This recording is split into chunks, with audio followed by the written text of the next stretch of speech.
So welcome to Networking Concepts Part 3. So first topic is network devices. These are the devices which are used to connect your computer, laptop, mobile to a network. So for this we need some devices. Let us see them one by one. The first is NIC, that is Network Interface Card.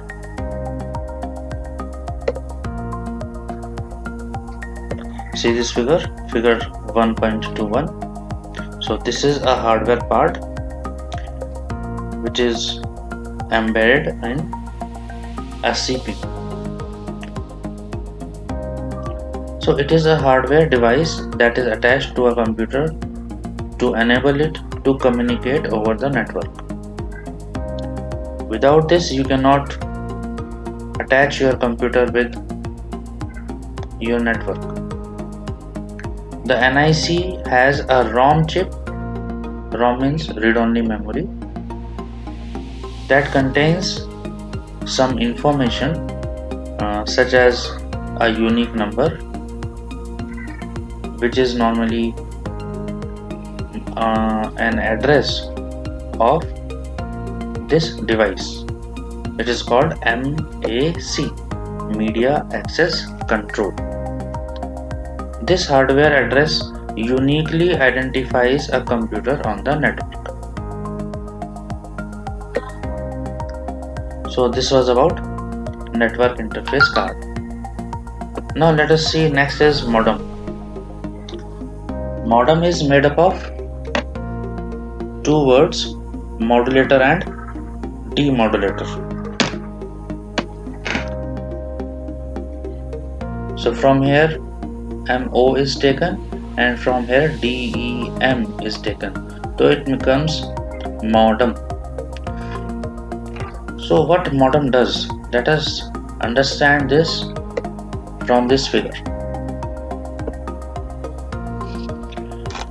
It converts digital signals into analog and analog signals into digital. Now what are these two signals?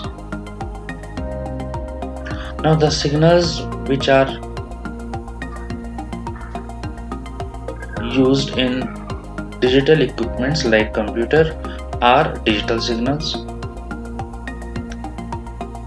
and the signals which are transmitted by using telephone line are analog signals. Telephone lines are not able to transfer digital signals. When one computer has to send a message to another computer,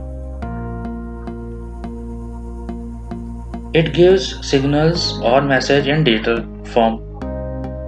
This digital form cannot be transferred through telephone line to reach somewhere else. So we need a device to convert digital signal into analog first. So this is the use of modem. So modem converts digital signals into analog. Then these signals, by using telephone lines, go to the destination, and at the destination there is again a modem which converts analog signals into digital, which is then understood by your computer. So let us see what is written in the paragraph. It is an electronic device that converts the digital signals of a computer into an analog form so that they can travel over a telephone line. At the destination, the receiving modem converts the analog signals back into their digital form so that destination computer understands them. So I think this is clear to you. So modems are used for connecting computers to the internet. These are connected to a computer and a telephone line. For this, refer to figure 1.24. So this is just a modem, and this is your setup of modem. Telephone line, this is connected with a modem, and this modem is then connected with the computer. Now next device is hub. See this figure, this is a hub, and this figure is showing more than one computer are connected together by using a hub. All the wires from each CPU are getting inside hub. So this is a wired network. A hub is a device that is used to connect computers in a network. In a hub, when one computer sends data on the network, the hub simply forwards the packets to all other computers connected to it. Now, what do you mean by packets? Actually, each and every message which is transferred from one computer to another is first divided into same size or similar size packets. Then these packets are transferred separately from one place to another or one computer to another. Each computer is responsible for determining which packets are destined for it and which are to be ignored.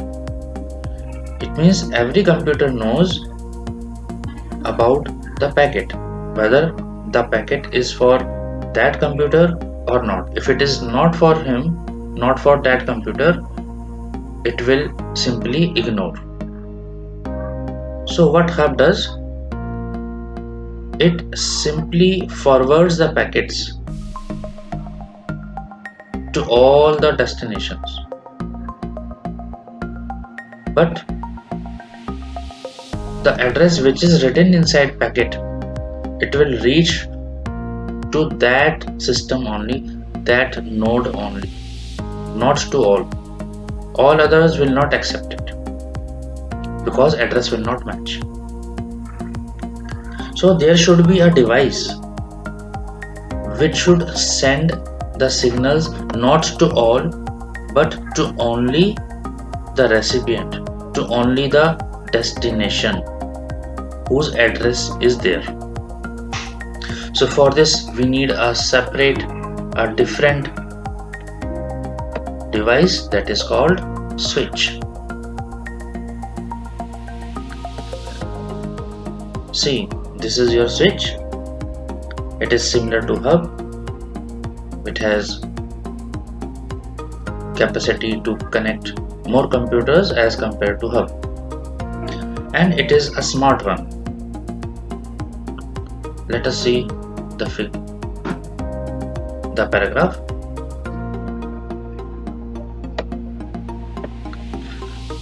A switch is a device that is also used to connect computers in a network.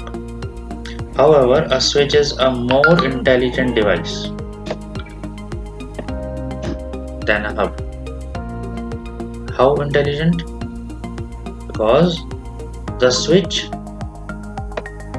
sends the incoming data to the desired destination only, not to everybody. It records the addresses of all the computers connected to it. So when a packet is received, the switch reads the information about the destination address to determine or to check if the destination device is connected to it or not. If it is connected, the switch forwards the packet only to that destination device. So in this way, the other computers do not have to read and deal with data that is not meant for them. Let us move to the next topic. A router. A router or router. Router is a more appropriate word. A router is a network device that connects two or more networks together. Two or more networks, not computers.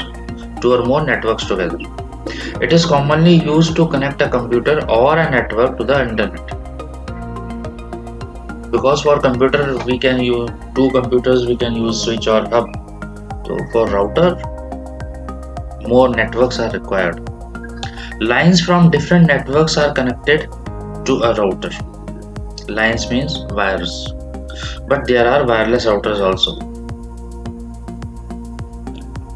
A router examines the address of the packet coming on the line, uses the routing information stored in it, and forwards the packet to the next network. In this way, a packet, after going through multiple routers, reaches its destination. Router means a device which tells the route, ROUTE. So from that word it is taken, ROUTERS, routers, which tells the route to packets where they have to go. So in this way, packet after going through multiple routers reaches its destination.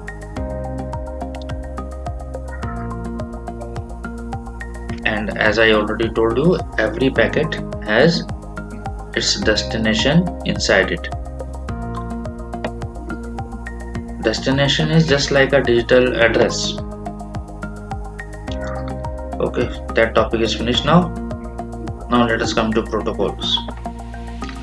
Simply, protocols means set of rules. For example,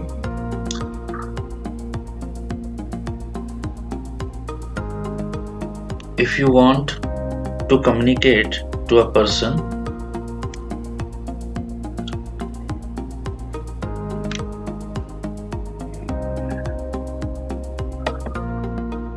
who is a stranger to you, so for that you say hi or hello to that person, then you ask name, then you ask some other simple questions. After that you can continue your communication. One more example, suppose an officer of one country goes to meet another officer of another country. Then there are some set of rules which both have to follow. So that in similar ways, in computer also we have some set of rules which have to be followed while transferring data from one place to another. We don't have to do anything with these protocols. These protocols are followed automatically by internet. Now, see this paragraph. Just the way we follow certain rules while communicating or traveling on road, similarly, rules or protocols have to be followed for effective network communication. Protocol is a set of rules used by computers on a network to communicate with each other. Let us see some examples. First is HTTP, Hypertext Transfer Protocol. Let me elaborate this term. Text, you know what is text. Whatever you are seeing on this screen is text. If this text is on web pages or on internet, then we say it hypertext because it can move from one place to another. So to transfer hypertext we need some protocols. So that is why Hypertext Transfer Protocol, HTTP. It is a protocol used between a web server and a web browser for transferring HTML pages. For example, when you start google.com, you open a browser first, then you write some address like www.google.co.in. Then when you press enter, the first page of google.com's website or google.coin's website is displayed on the browser. It means first you have sent a message to server, Google server, in the form of website's name to open the first web page. Then that server sends the web page to you, and that was displayed on web browser. So there is a communication between web server and web browser. So to do proper communication, we have a protocol called HTTP, Hypertext Transfer Protocol. And all the pages which you see on internet are called HTML pages or HTML documents. Now what is HTML? It is Hypertext Markup Language. Later on you will learn this HTML language. It is very interesting. It is used to create your own websites. Now let us come to next one. It is TCP/IP, Transmission Control Protocol / Internet Protocol. These are two protocols, but they are combined together. That is why it is written as TCP/IP. TCP is a protocol that is used along with the IP to send data over the internet. The information is transmitted across the internet in the form of bundles or packets called TCP. Is responsible for dividing the data into packets. For example, there is a big message. That message cannot be transferred from one place to another as one unit. It has to be divided into small packets. For example, if 10 MB message is there, then it has to be divided into, suppose, 1 MB packets. So there are 10 packets. This is just an example. So all these packets get reassembled after reaching the destination. So TCP is responsible for dividing the data into packets.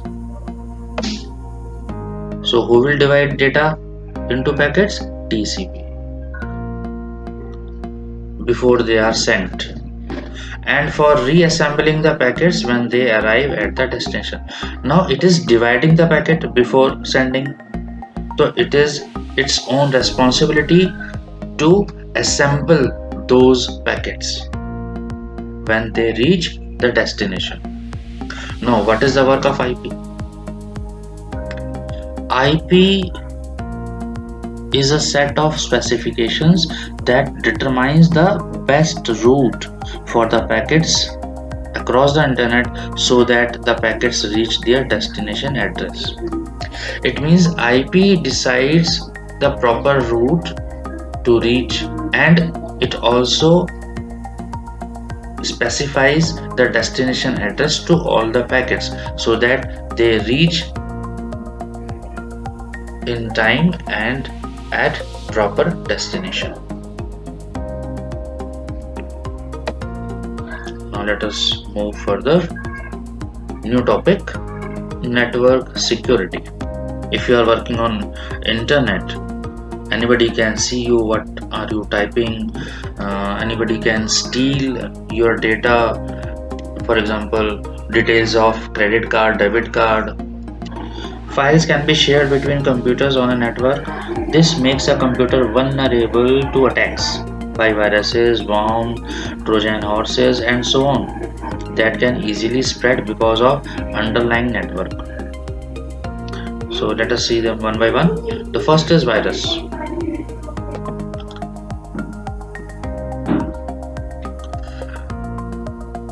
So a computer virus spreads itself from one computer to another and interferes with the normal operations of computer. Viruses attach themselves to any type of file and spread when these infected files are copied to other computers. For example, if you give an infected game using pen drive to your friend, if he copies that game into his computer, then that computer will also get infected.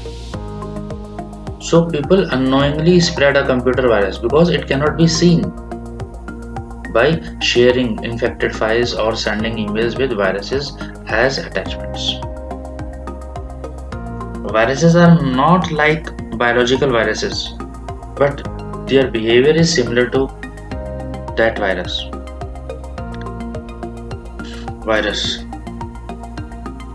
Like COVID virus is spreading all around the world. It multiplies itself inside the body. Similarly, this virus, as soon as it enters a computer with a particular file to which it is attached, if that file is opened, the virus gets activated and harms or infects other files inside your computer. So it's very dangerous. Okay, next is worm. A worm is a computer program. Actually, virus is also computer programs only. A worm is a computer program that uses computer networks to send copies of itself to other computers on a network. A virus requires human action such as transferring of an infected file to spread itself. For example, by using pen drive, or by downloading games, or by downloading apps, by downloading songs, etc. Virus can come inside your system. A worm can spread without any human action too. It replicates itself. Replicates means duplicates, multiplies itself without the knowledge of the user. Worms can cause severe harm to a computer network, such as blocking the network and reducing the speed of network. Okay, next is Trojan horse.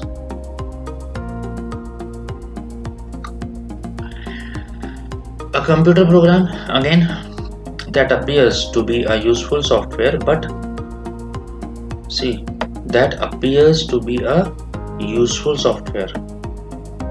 For example, a utility, for example, a simple EMI calculator, but actually causes damage once installed or executed. Executed means played onto your computer system. So it is known as Trojan horse or simply a Trojan. After getting installed, it allows unauthorized access to the computer. Trojan horses are very dangerous as they allow your computer to be remotely controlled by someone else and can cause lot of personal and confidential information. So in all, viruses, worms and Trojan horses may harm the data or affect the performance and the speed of a computer. The biggest harm is harm or loss of data, because data is very important nowadays.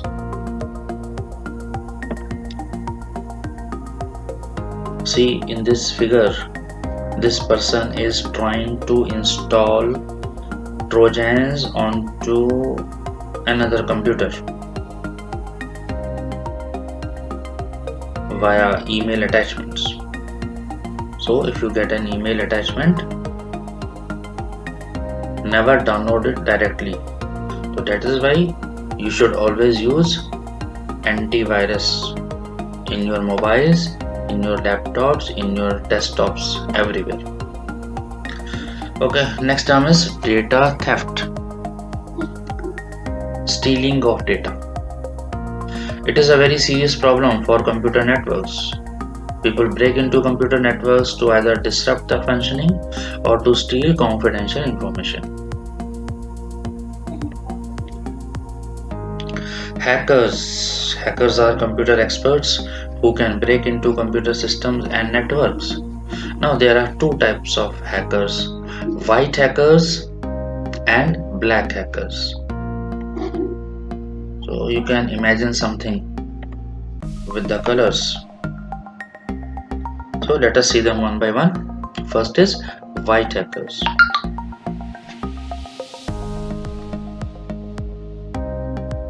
So white hackers are persons who study and break into networks to find and fix security loopholes. They offer their services to corporations. Services is missing there. It should be services. They offer their services to corporations, public organizations, and educational institutions to make their networks more secure. It means white hackers do hacking in favor of companies. Next is black hackers or crackers. They are real criminals. They have criminal intention. Some examples are cracking bank accounts in order to transfer money to their accounts, stealing confidential information, and attacking the computer network of an organization for money, etc. etc.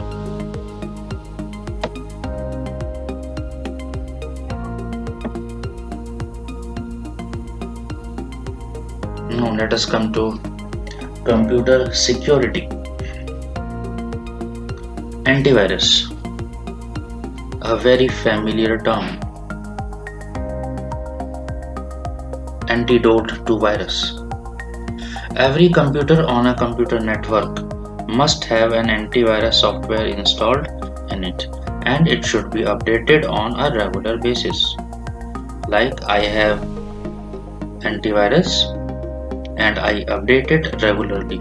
I have antivirus in my all devices, for example mobiles, all the mobiles and all the laptops. Antivirus software can be used to protect the computer from various types of malware, which you have studied earlier. Antivirus software can detect viruses, worms, and so on, and warn you of their presence in your computer. It can also deactivate and clean up the computer of malicious software. There are various types of antivirus software such as AVG, Avira. There are thousands of softwares. It depends on you which one you prefer. Nowadays, total security antiviruses are more popular because they are providing maximum security to your computers. Now next we have firewall. A firewall is used to prevent unauthorized access to a computer network. A firewall can be implemented as a software, a hardware, or combination of both. All data or messages entering or leaving a computer network pass through a firewall. So you can see this figure. So this firewall is preventing this network from unauthorized access. It means the persons who do not know username or password, they cannot enter this network. So with this we have finished this chapter. Later on you will get some assignments. Go through all these three videos, all these three parts once again. If you have any doubt, you can ask me by writing in comments. So right now, all the best and thank you.